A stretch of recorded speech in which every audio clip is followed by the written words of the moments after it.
Hear us better now? Yeah, as a matter of fact. Is it better? Awesome. All right, Ms. Sullivan, it's great to see you again. Thank you. Items 2.1 and 2.2 are approval of minutes, which is our first order of business. That would be the minutes of the board's March 9th and April 13th meetings. Mr. Lane, do you have an update on the minutes? Yes, like last meeting, we had staffing issues that delayed us in producing the minutes, and those staffing issues have been resolved, but the pile of work remains. So we'll approve those minutes at the next meeting, so you'll need to continue both those items. Okay, Motion. excellent. May I have a motion to continue items 2.1 and 2.2 to the next meeting? I said motion. Sorry, who? Yes. I'll second. All right, we have a second. All in favor? Aye. Any opposed? All right, item is continued. Item 3 is citizens to be heard regarding items not on the agenda.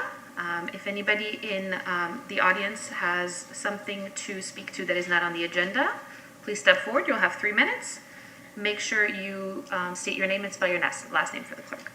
Good morning, I'm Kathleen Beckman, B-E-C-K-M-A-N, one of your council members. Just want to say thank you all again for the important work you do. I'm super excited about this new development. So last night, the U.S. Treasury, or yesterday, released the guidelines for spending money. I'm sure Chuck is familiar. So there's a fact sheet for the coronavirus. State and local fiscal recovery funds will deliver $350 billion for state, local, territorial, and tribal. And according to their website, and you know, Chuck can correct me if I'm wrong, and again, this just came out yesterday, but Clearwater is expected to get almost $22.5 million, 22.485 or something. Is that correct? I thought it was 21 something. Okay.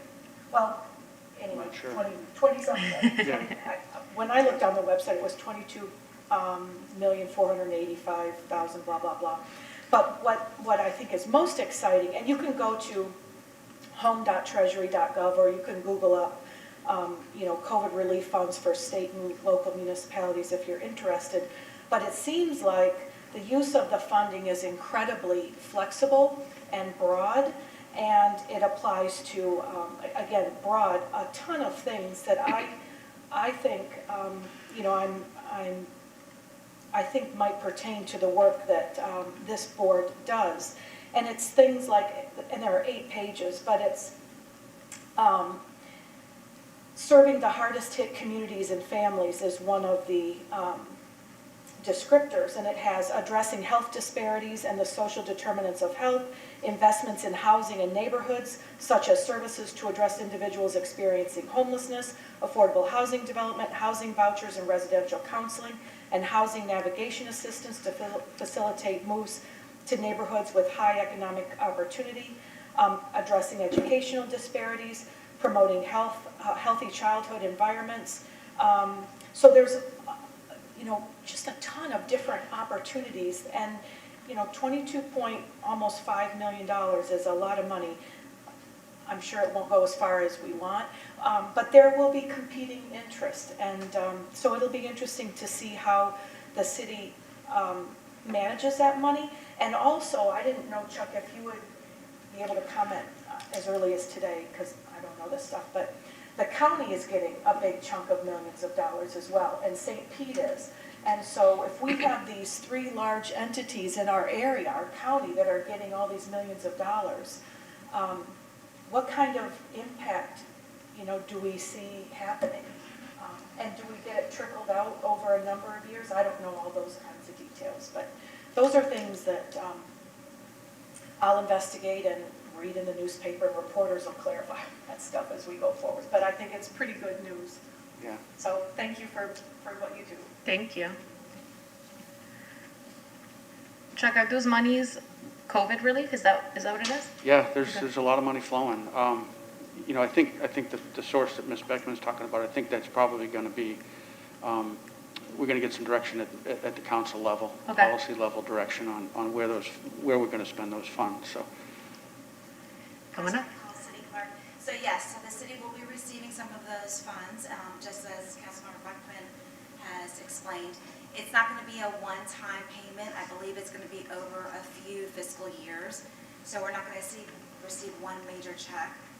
And of course, that does still further discussion with council and the city manager. So how those funds are going to be divvied up in terms of what the city receives and how it's going to be used has not been identified by council yet. But just be in the looks, and I'm sure Mr. Lane will notify the board in terms of if any of those funds would be appropriate to what the board's mission is. Okay, awesome, thank you. Anybody else to speak to an item that's not on the agenda? All right, seeing no one else come forward, we'll move on to the next item. Item 4.1 is approve the staff recommended funding allocation in preparation of the 2021-2022 annual action plan. Mr. Lane. Thank you. Chuck Lane, Assistant Director, Economic Development and Housing Department. As I mentioned earlier, this is the third meeting in a row we've had full attendance at the board. It's great. The participation, the commitment that you're all showing, the feedback has been terrific. So I just want to thank you all for that. So what I want to do today is talk through our recommended funding allocation. So this is one of the steps we take going into our annual action planning process. So that is the allocation of state funds that we have. Okay. Now this budget sheet that I'm going to show you includes, federal funds.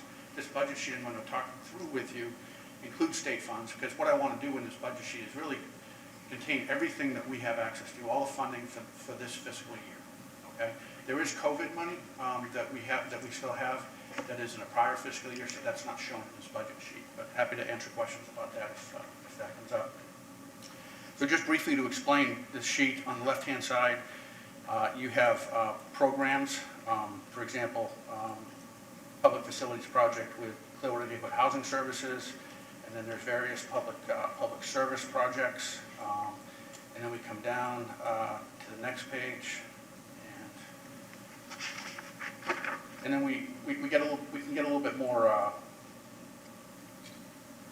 vague, or with some of the projects when we get into housing. We have projects such as multifamily land acquisition. That's funds that are budgeted for future projects that come through with developers come and ask for money. So that's really what the sheet is all about. So, and at the top of the budget sheet, what we have is the funding sources. We have CDBG and home. We are expecting, this is unrelated to the funds we just discussed, we've been informed that we're going to be receiving about $1.6 million in American Rescue Funds. That is going to be distributed along with the home distribution network, home funding, so it'll be tied to housing. They haven't released full guidance yet, HUD has not, but it's going to be programs like low-income housing, keeping people from homeless prevention, trying to get people safely housed. So those are some of the things, but we haven't allocated the funds because we don't have direct guidance yet. So, but we've put it in as a placeholder.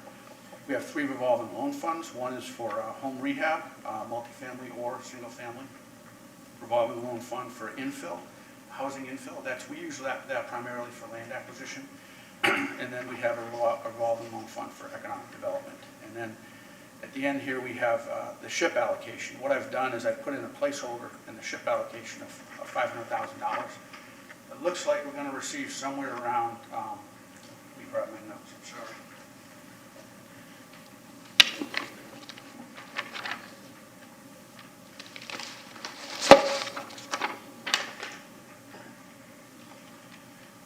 What we've just found out, and this is not final, but it looks like we're going to get somewhere in the neighborhood of $779,230. That's the estimate. So we should know what that exact amount is pretty shortly. So what happened with the state legislature is they passed legislation that cut up the Sadowski Act money that used to go to housing, and then typically it would get swept at the beginning at the legislative session. So what they've done is they've broken that up into different pockets. Much of it will go towards affordable housing, and that portion will be it's limited. There's no more future sweeps of that portion that goes towards housing. So while it's a reduction, we have some certainty in future allocations. So I guess it's a bittersweet kind of thing. So that's how the spreadsheet works. So let me just kind of roll through it and how we came to the allocations. Okay, so you all heard the presentations last week. And following that presentation on those presentations on April 15th, we convened the Technical Review Committee. And they were to review the applications and score them and rank them. Okay? So the TRC was comprised of Rosemary Call, our city clerk, who you just heard speak. Kevin Chenault is a member of the Neighborhood and Affordable Housing Advisory Board. Jordan Morang, our neighborhood coordinator. Jordan's here today. You'll hear from him later in the meeting. Dominique Randall is with the Homeless Leadership Alliance. A lot of the stuff we do at CDBG is homeless related, homeless prevention related. I think it's very important to have someone from the HLA on that committee. And then Bilal Habibullah is a member of the Clearwater Urban Leadership Coalition. We've been working with them very closely and trying to create a CRA in North Greenwood. So I thought it was important to have someone from that group on the committee. So they rank the applications. What you can see in this spreadsheet is, in parentheses, you see these numbers. Those are the average scores of the TRC. Okay, and they are on in each category. They are on the spreadsheet from highest score to lowest score. Okay, the rankings didn't really affect the public facilities projects so much because there was enough funding to fund the eligible projects that came forward. So what you see there is Clearwater Neighborhood Housing Services. They have it's a business center, but the occupant is a child care provider, and that needs a new roof. So that's what that project is. HEP, they came to us with a proposal to fund a permanent supportive housing project. Now, what that is that's housing. Now in CDBG language, there's a fine line between housing and a public facility. Okay, this project likely does not meet the qualifications to be funded as a public facility project, and that's why the note is there. So what I did is I communicated with the county because they're planning to fund the same project, and identified my concerns. And their reaction was, okay, we're gonna leave it in our queue for approvals because they're already midway through. Later on they'll assess and very well may change the funding, and that's what we'll probably do as well. Instead of that being a grant, we'll probably do a cash flow loan where payment is only required if they meet certain cash flow. Because these types of projects don't really make a lot of money. So what we don't want to do is write a loan and then put somebody upside down. We're trying to help people. Directions for Living, looking to make improvements to their Belcher Street headquarters. Hope Villages of America is expanding the Grace House. That's a project that we're funding at our maximum level. The county is also planning to fund that at about $750,000, I believe. It's a large project. Pinellas, Pinellas Ex-Offender Reentry Program, down at, in partnership really with St. Vincent de Paul Community Kitchen and Resource Center. We're going to make some improvements to the Resource Center where they have job training and really wraparound services for homeless. Good project. The MLK Center Rehab desperately needs a new roof. We actually went and toured that a week or so ago. They got some great ideas, but they don't have a lot of money. It's a cash-strapped organization at this point. We're hoping that this kind of investment can really help them, better utilize that building, maybe generate some funding. They're doing the right thing, so really trying to help that organization out. The Art Club had actually put into 2 projects. Their combined ask did not exceed the funding level for one project. So there's 2 child care facilities, one in our Downtown Gateway Neighborhood Revitalization Strategy Area, NRSA, and another in our North Greenwood NRSA. So really targeting those areas that we want to target. So those are good projects as well. We usually budget for projects that may come through the year.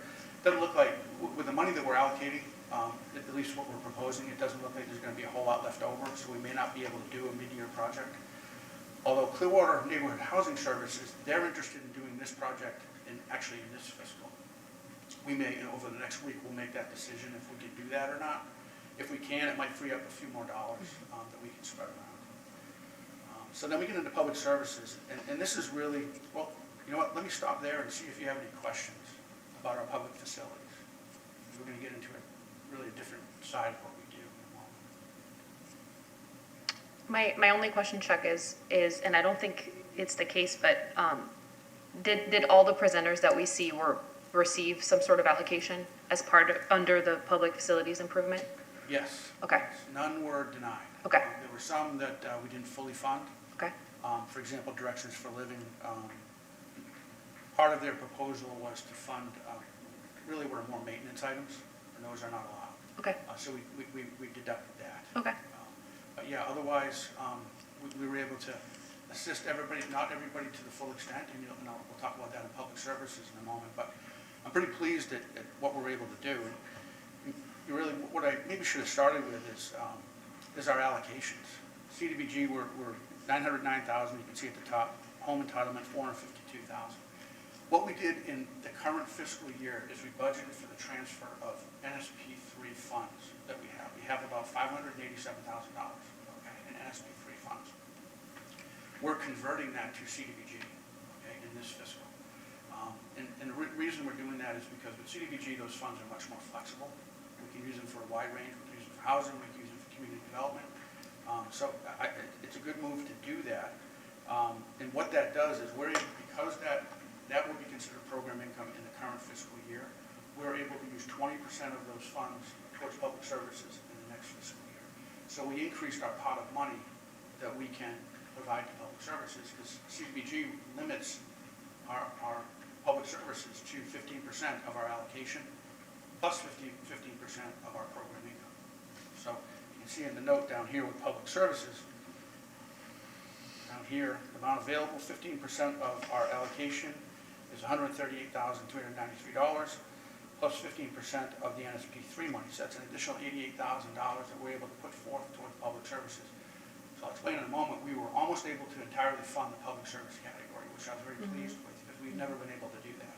We've usually been at around 50% funding across the board with that. So public services, so what you'll see is, again, ranked from highest ranked to lowest ranked. And what we've typically done in the past is we've taken the TRC recommendations and we've created 3 tiers: high tier, mid tier, and low tier, top funding, mid funding, lowest funding, right? This year, we did a little bit differently because the total ask for public services was $240,230, okay?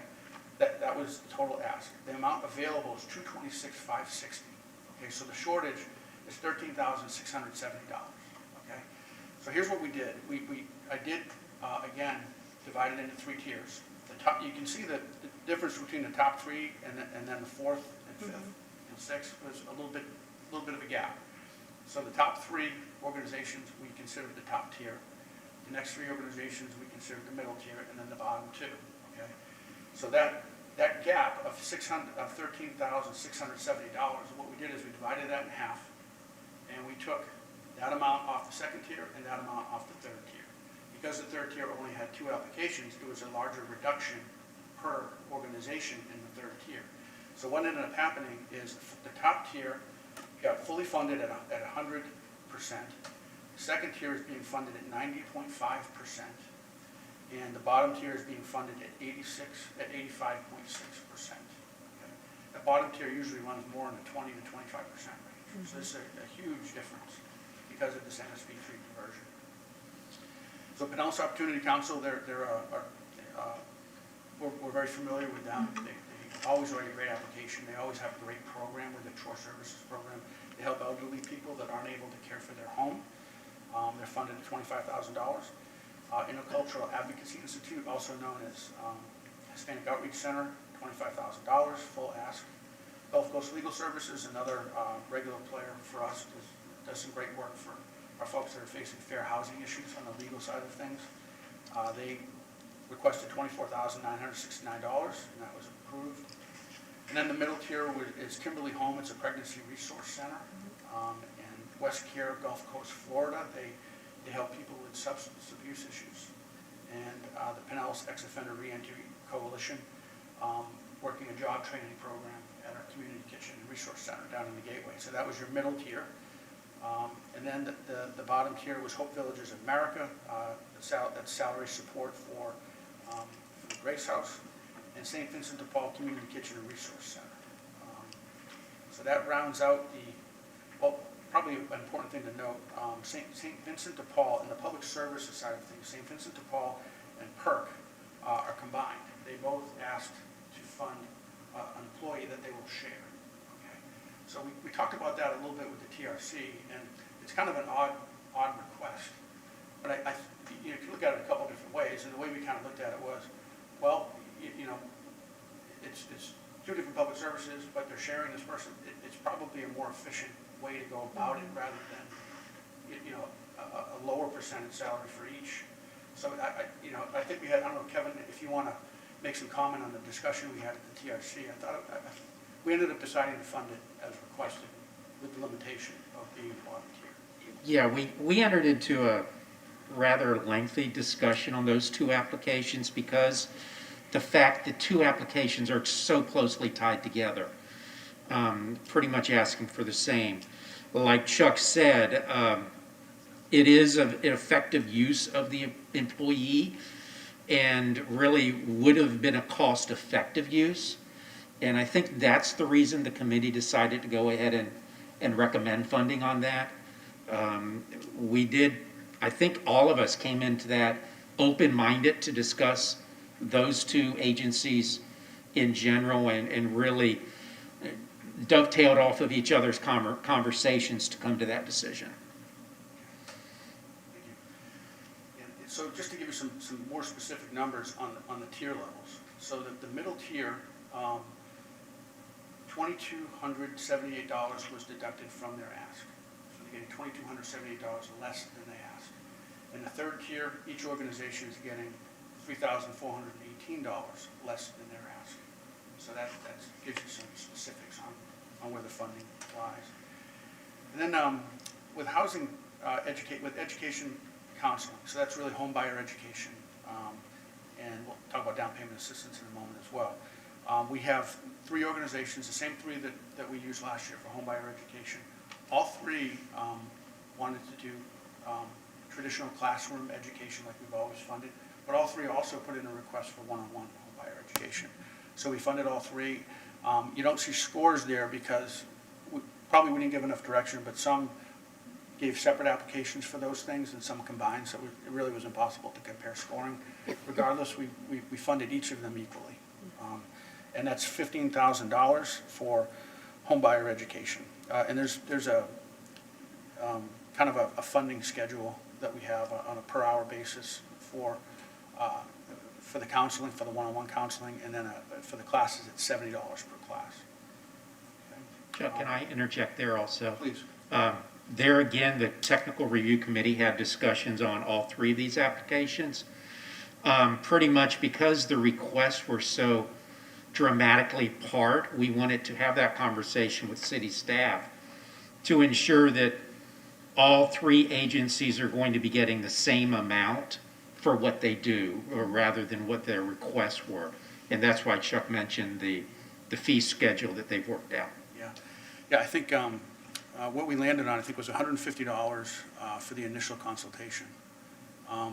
One organization requested $250, I think, another $150, and another was lower than that. We went in the middle. All three were in agreement with our our thought process on it.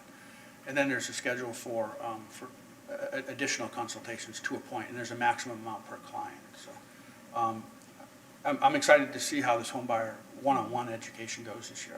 I think it's very helpful. I think it's very timely, given what we're seeing going on in the market. All these organizations are also going to fund our DPAs, our down payment assistance. They're going to process the down payment assistance. What we've done is we budgeted to, assuming each will do 7, and we're going to ask council for flexibility if one's underperforming to move that money to another, as with the money here in home buyer education. So we'll be able to work with that. See, and, the other thing about home buyer education and down payment assistance is not funding a salary regardless of performance. They're getting paid if they perform. So that's why I was more comfortable with giving the same amount to each organization. And I think giving the same amount just makes it even more fair, especially because they serve different communities and different people, right? So it just shares the wealth, if I can say it like that. Agreed.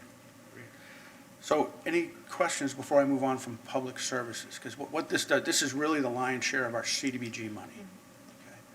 Any more questions? Yeah, I thought we had a great discussion with the TRC. They gave us some comments on our application and how we can improve it and different, process. It's a really good discussion we have at the end of the process with the TRC. Then, of course, we have administration money that we can budget. We get to budget 20% of our CDBG allocation, 10% of our home allocation, 10% of our SHIP allocation, and NSP3, we have some, that's not budgeted here because it's being converted, but, and then admin from our program income is an additional $9,800 because we can take, I believe, 20% of that as well. And then we have economic development microenterprise. We've worked with Tampa Bay Black Business Investment Corporation and Prospera for a number of years now, helping people with entrepreneurial training, really, more than anything, and also business support for microenterprise. And then we get into our housing pool, and what you see there is a down payment assistance. So what you see, this is the home column, and we've funded each at 78, 75. Over in SHIP, we funded 26, 25. And the reason for the split is when we spend home funds, we're required to have a 25% match. We haven't been required the last 2 years because of COVID. That requirement has been waived. But with next fiscal, that requirement is back into effect. All right, moving on now, still with housing. Again, some of these are general categories, some are more specific. We have a project, hopefully, with Blue Sky at our former fire station in downtown, where we're going to fund the local government minimum contribution, which is it's actually a local government preference. The minimum contribution is $75,000. If we want to put that project in a higher tier of approval for the state, now there's another minimum, and that minimum is $610,000. So all the projects that were funded at that higher amount by the local government went into the top tier, and it becomes more of a lottery from there, and we won that lottery. Blue Sky got the approval for this project. With construction costs going up, you can imagine, I mean, their construction costs have increased about $5 million. They're actually going back to the county for a little bit more funding. I'm confident the project will continue, but it's not a certainty. No project ever is until it comes out of the ground and gets completed. Another specific project, Washington Street Development. We've talked about this one before. It's a workforce and affordable housing project. This one is in a bit of jeopardy too for some of the same reasons. The bigger problem with the Washington Street project is the taxes, the property taxes. They had assumed in their pro forma about $1,200 per unit in taxes, and the actual is going to be more along the lines of $2,000. So it really puts them upside down. They could probably absorb the increase in construction costs and some environmental issues at the site that we found. But the long range of the added taxes really kind of knocks it out of the park for them. It makes it not sustainable. So what they're going to try to do, and I think the city's willing to wait, as long as it's necessary, but I think this isn't the only project that's having this issue. This is throughout the state. So I think there's going to be some legislation you might see in next year's state legislative session addressing this, because right now local governments, county governments are able to have some flexibility with tax credit projects, okay? Projects at 60% or below area median income. There is no flexibility for workforce projects that are at 120% of area median income. So the legislation is going to hopefully give some flexibility to county governments in how they value and tax these projects from an ad valorem perspective. So more to come on that. And then you can just see the various projects, the various types of projects we have listed and funded. Really what we're trying to achieve is just to make sure that any meaningful project that comes in that needs our assistance, that we're able to fund. If we don't have it on the sheet, we can't do it. So that's really what you're seeing there. And then our revolving loan funds, let's see. Well, we talked about that. That's really along the top column. again, the infill money we use for acquisition. We have a rehab revolving loan fund that we can use for rehab of single-family, multifamily, and then economic development revolving loan fund we can use for, really what we do now is we're going to try to ramp up and do some facade projects with some businesses in our low-income areas. We're going to try to get that project going a little bit stronger. I put a category in there, TBD projects, property acquisition, slum and blight. There's a nuisance bar in Clearwater. I'd really rather not disclose the location of it at this time, but it's one that, you know, if we purchased it, it might eliminate a problem. It wouldn't be an eminent domain thing or anything like that. It would be a willing seller transaction. So I just put a placeholder in there for that, where we could use some CDBG money to eliminate slum and blight. And then at the bottom of the spreadsheet is really just the funds that are available. And what we do is we take all the revenue, all the funds, and we budget for every penny. So we project for a zero carryover. And it's never the case. We always have a little money carrying over to the next year, which isn't a bad thing. But that's really the nuts and bolts of the spreadsheet, and it really goes through, takes you through really all of our business that we will conduct, that we hope to conduct in this fiscal year. So, you know, your action today would be approval of what we're doing. There may be some minor changes, and if there are minor changes, they'll be made between now and when we ask you to approve the annual action plan. Okay. So with that, I'll take any questions that you might have.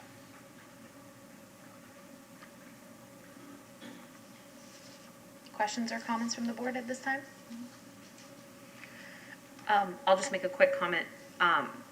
It was so great to be able to see the presentations last month and be able to relate the presentations to what we're seeing today, right? Those dollar amounts.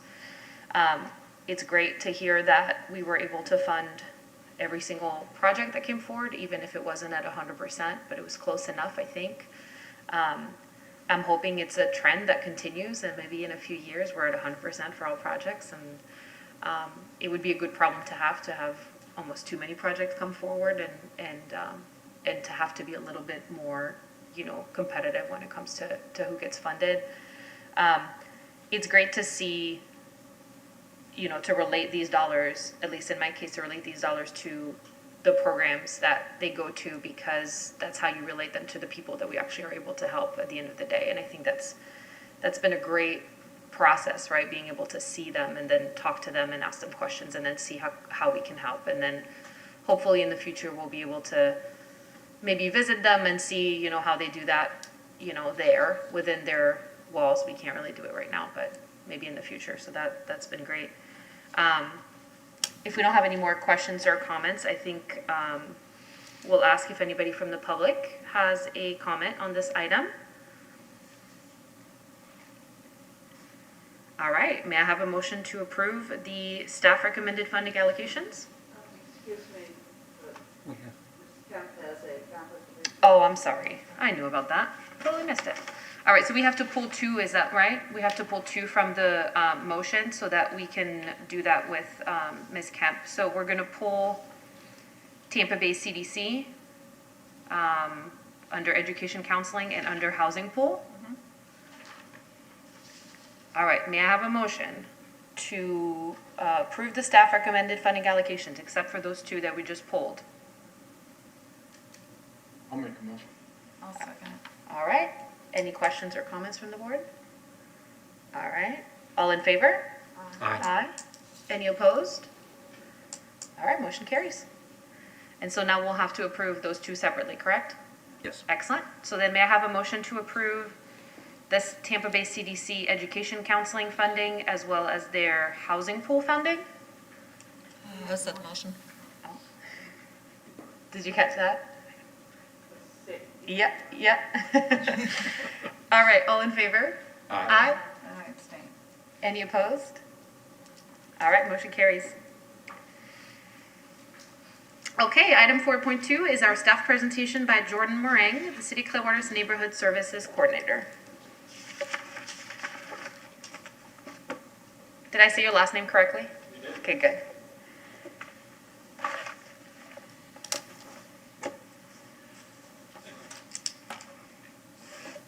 Hello, everyone. It is nice to see you again.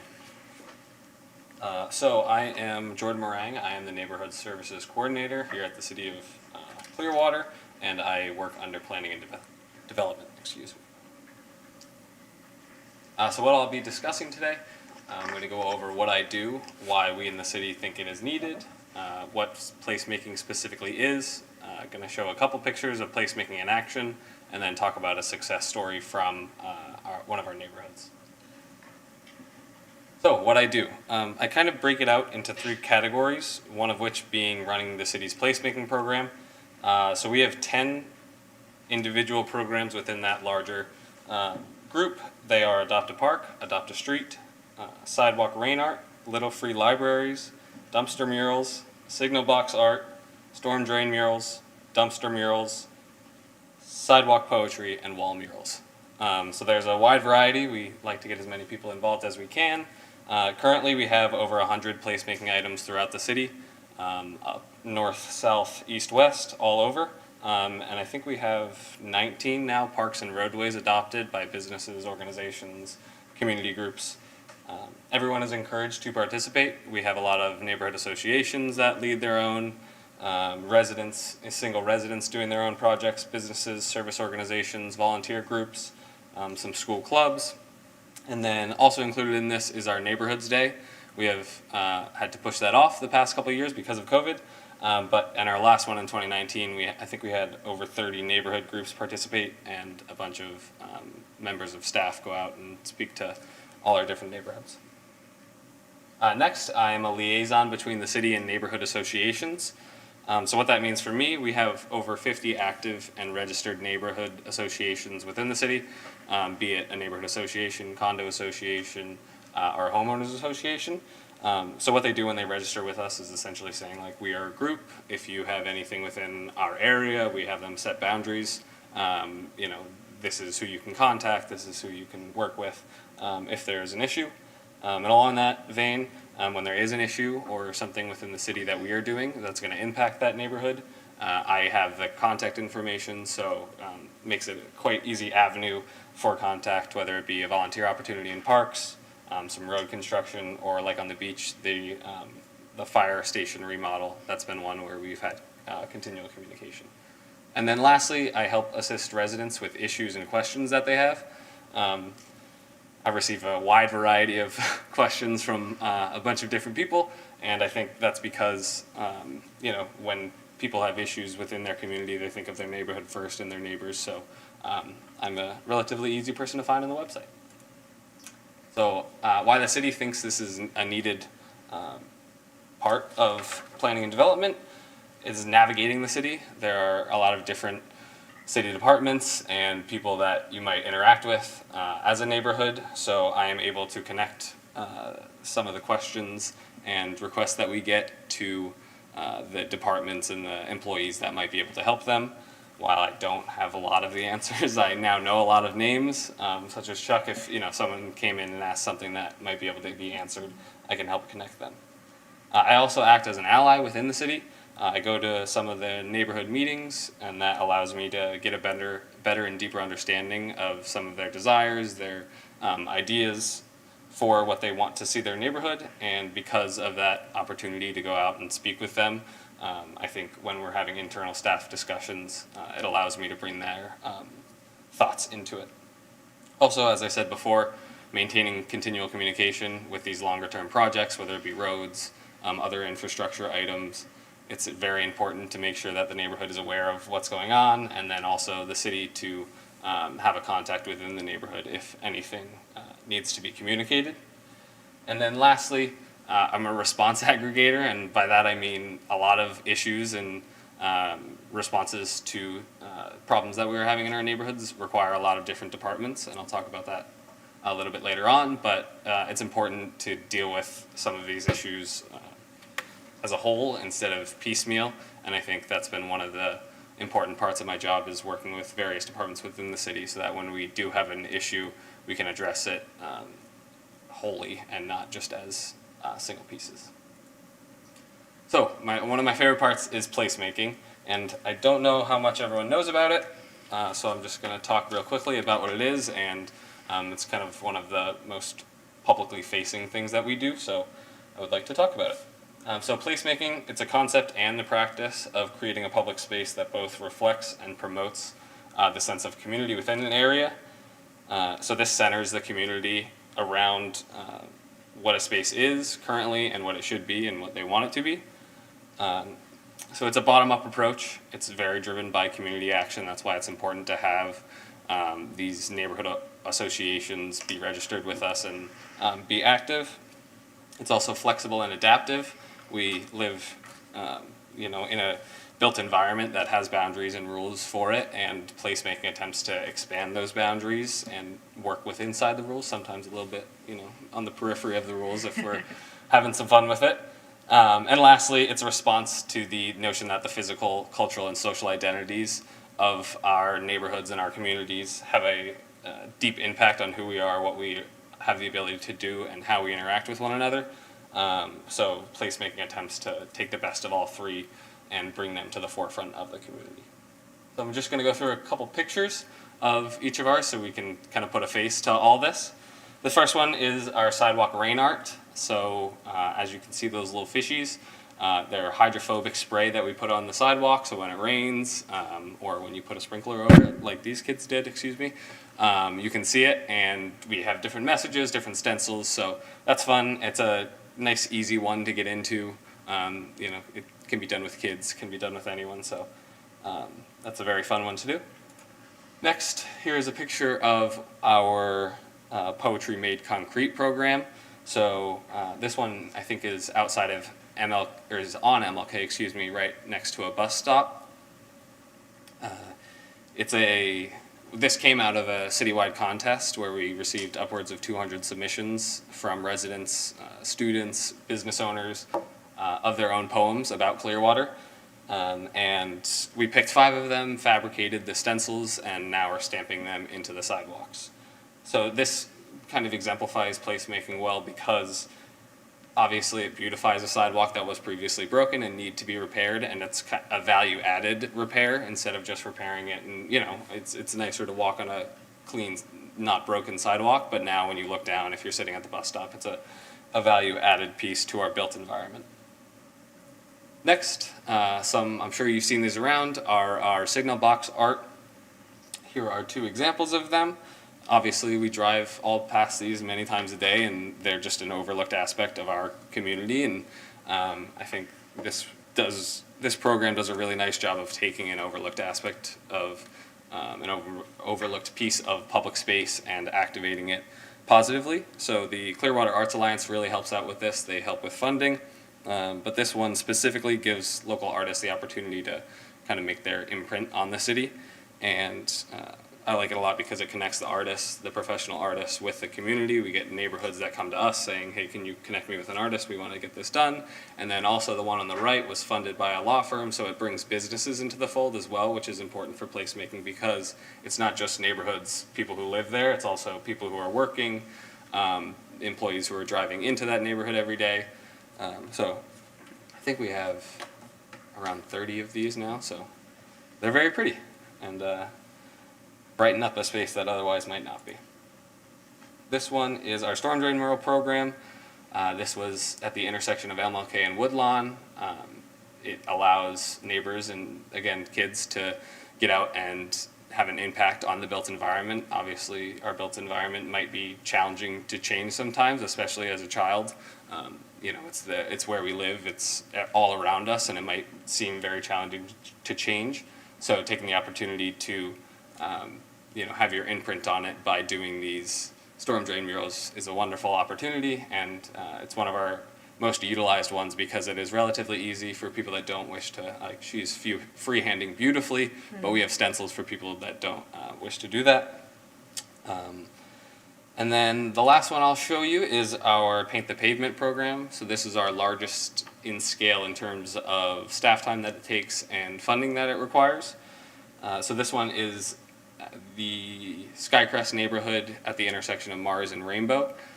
It's a pollinator garden mural, so there's butterflies, bees, and other plants.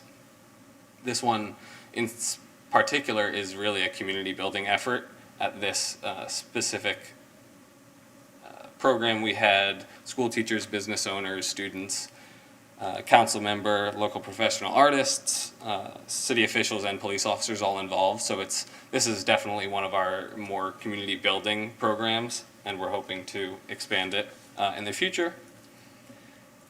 And lastly, a quick success story of one of our neighborhoods. I think the Lake Bellevue neighborhood has brought together a lot of what I've talked about today and is continuing to do that.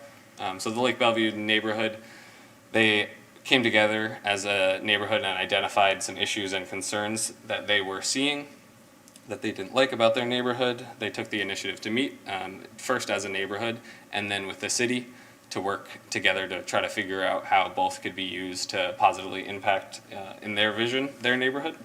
And then, of course, with all these wonderful ideas that everyone has, we had to focus our efforts. So the community action that has come out of this and is going to continue hopefully to come out of this, first was a walk audit. So that was in coordination with Forward Pinellas to essentially walk around the neighborhood and kind of feel like what it's like to be a member of the community, walking around, and whether it be at night, going to school, something like that.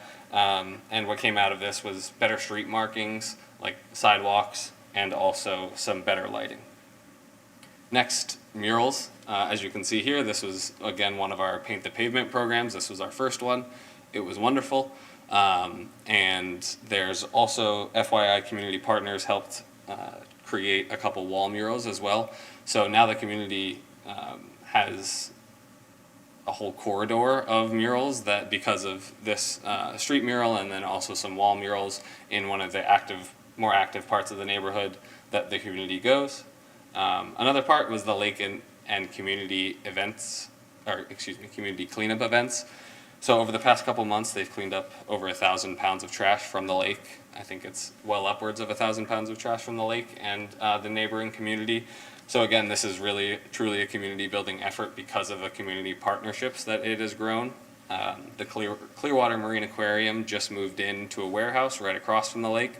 So the Clearwater Marine Aquarium adopted the lake and the park. So they are doing monthly cleanups of the lake.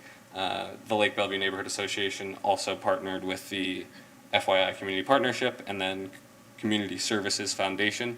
So this is one where the neighborhood has a neighborhood association, but where the service providers and some of the businesses around have really had a positive impact on it. And then, lastly, the Friend of the Bell petition was a neighborhood created petition. The neighborhood organization created it with I think more than a dozen businesses or organizations around to essentially commit to keeping the lake clean, continuing cleanup efforts and trash abatement efforts, as well as activating the lake as an educational resource, as a recreational resource. They felt that it hadn't been that in the past. So we just received that petition, we being the city, a couple weeks ago, and are in the process of assessing what each department can do, again with the response aggregator, trying to figure out what each department has the capacity to do and what each department can do to help. So this has really been a success story since I started just under a year ago because of the broad sense of the word community that it has taken and the action that has come out of each sector, whether it be neighbors, businesses, service providers. So, we all can't be like Bellevue. They've gotten a lot of action recently, but I think it's a good goal to go towards to stimulate community action and create a sense of community within the neighborhood. And I can take any questions. This is one of our best painters, storm drain murals. So.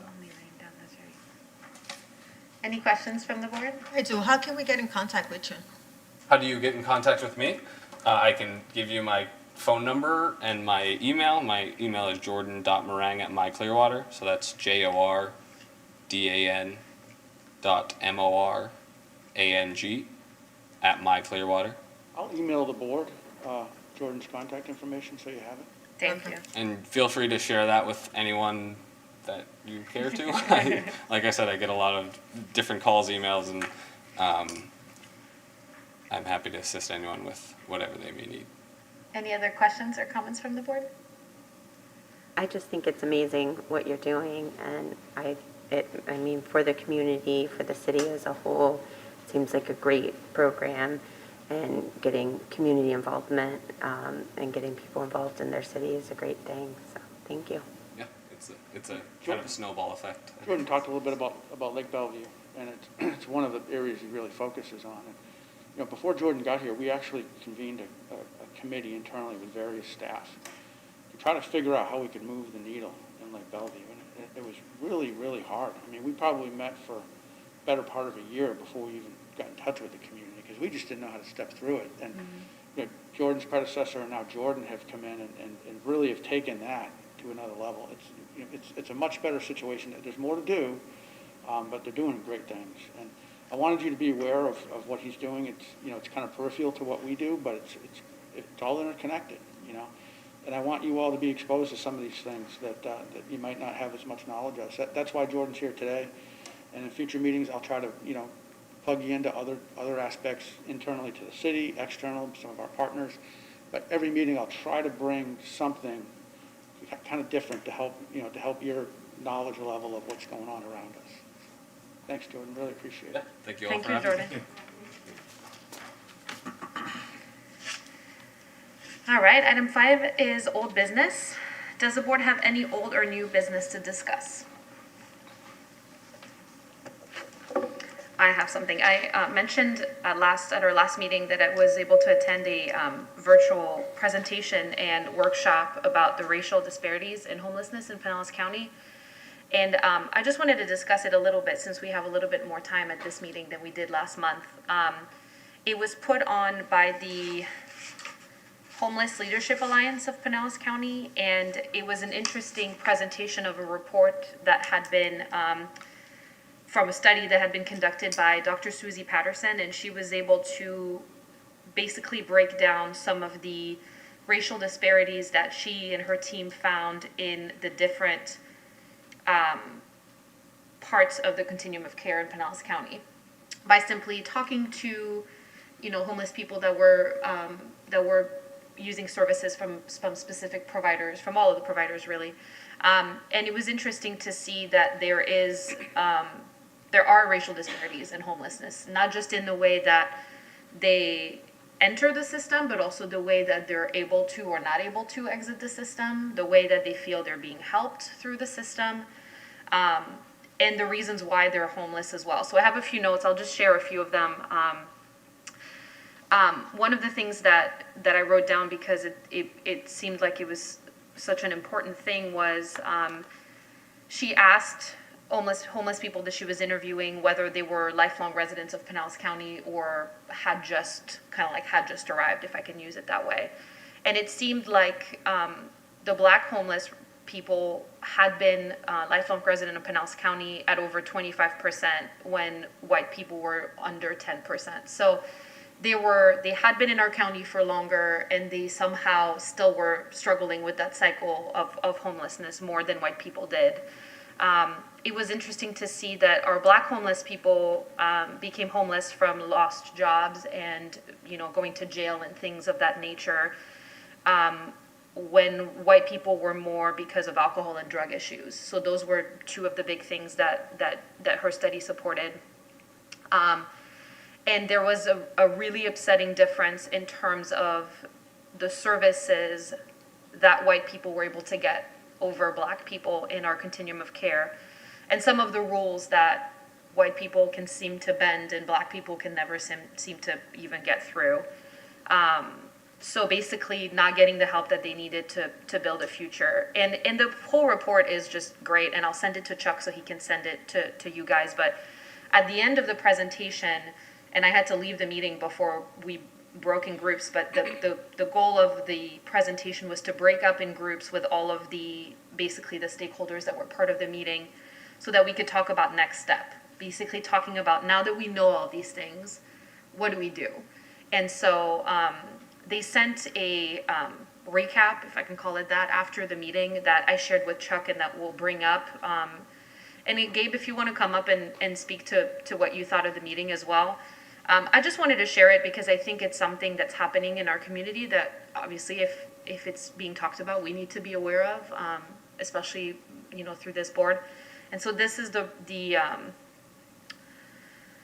I'm not gonna call it a report, this is kind of like the feedback, the summary of the feedback that came out of that meeting.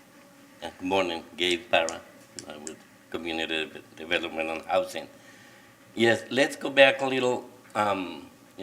Camille, you mentioned the Homeless Leadership Alliance. For those who don't know what the Homeless Leadership Alliance, the HLA is the lead organization, the umbrella organization overseeing the continuum of care in Pinellas County.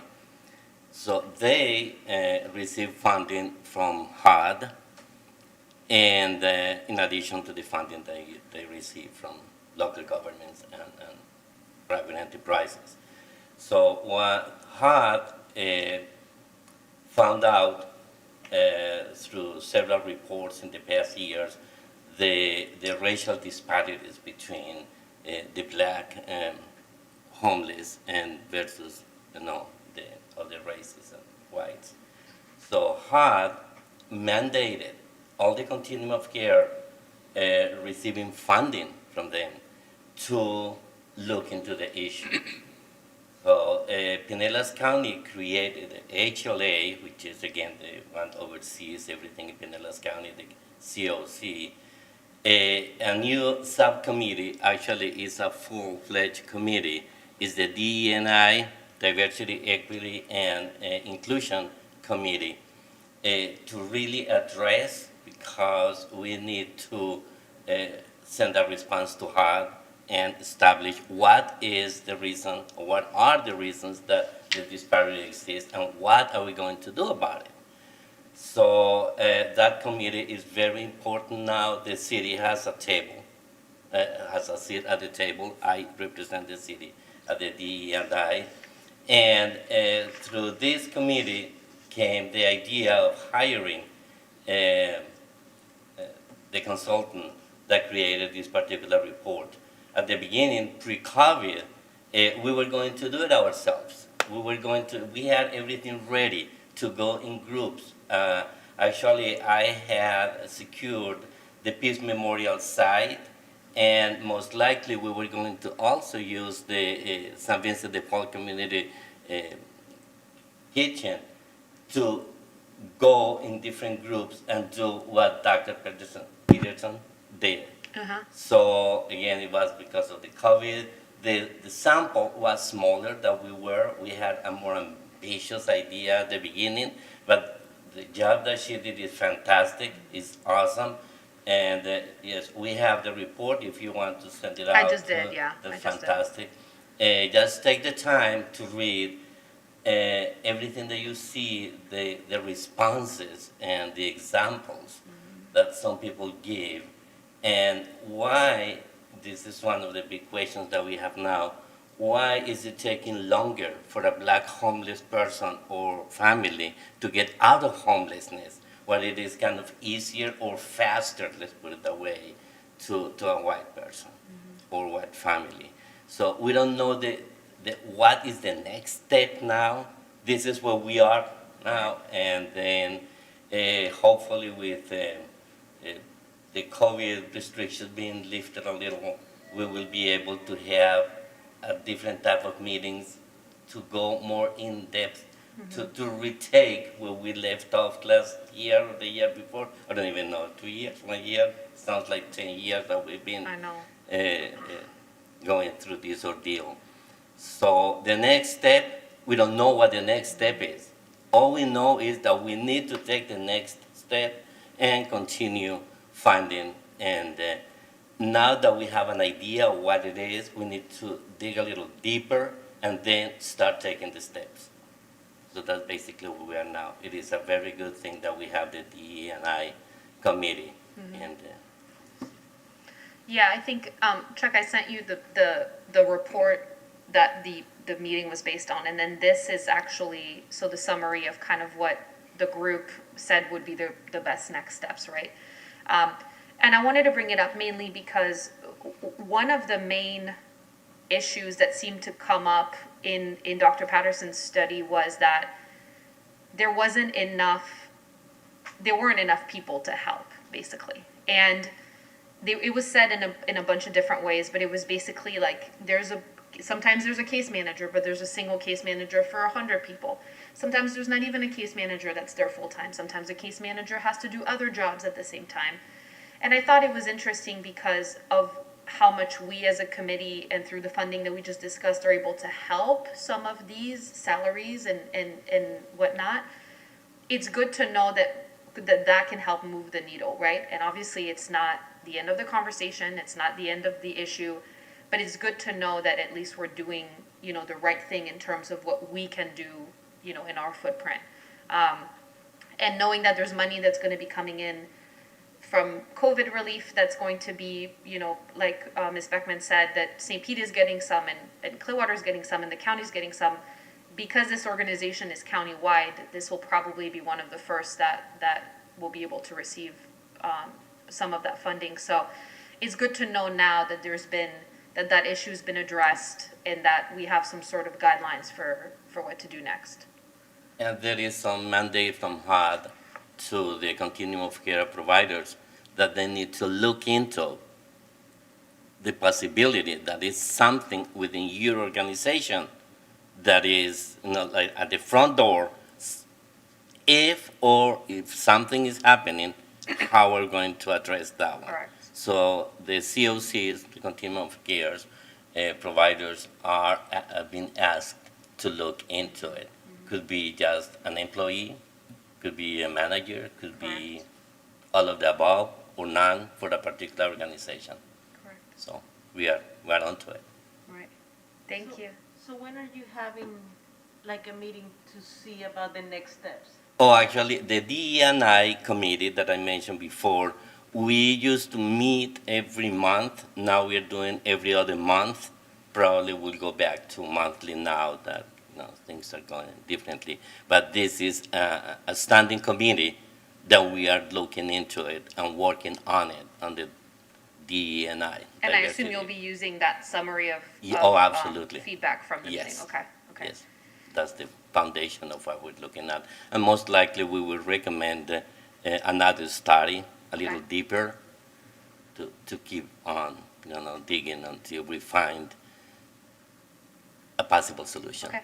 So it seems that you're going to be deep diving into these organizations that address homelessness to see what's going on, right? Correct. And actually the HLA is debating and asking the funders to include language that will address this issue and the requirements that they send to if an organization is going to receive funding, to have that verbiage in it. This is in the making right now with the HLA. Thank you. Thank you. You'll keep us in the loop, right? Of the committee and the findings and all that. You'll keep us updated of Absolutely. Of all of that. Okay. I will Thank you. make sure. Appreciate it. Thank you. All right. Item number 6 is director's report. Mr. Lane. Thank you. Just real quickly, because I do have to leave. And the reason I have to leave is the Board of County Commissioners today is going to consider approval of our request to create a CRA in the North Greenwood community. awesome. So we put that request in the council approved it in October. We submitted a formal request to the county in November. They had 120 days to approve it. We actually extended that at their request. So today's the day where they authorize us to move forward. So it's very exciting. So that meeting started at 9:30. Hopefully the item won't come up until I get there. I don't think they're going to wait for me. Whoops. But it's I think 21st on the list, so I think I'll have time. Yeah. But very exciting. So I'll report back to you at our next meeting. We may not meet in June. Our AAP process does not require that. I will confirm that with you or schedule the meeting in the next 2 weeks. Usually 2 weeks ahead, I like to reach out to the board, let you know what's going on. That's probably what I'll do.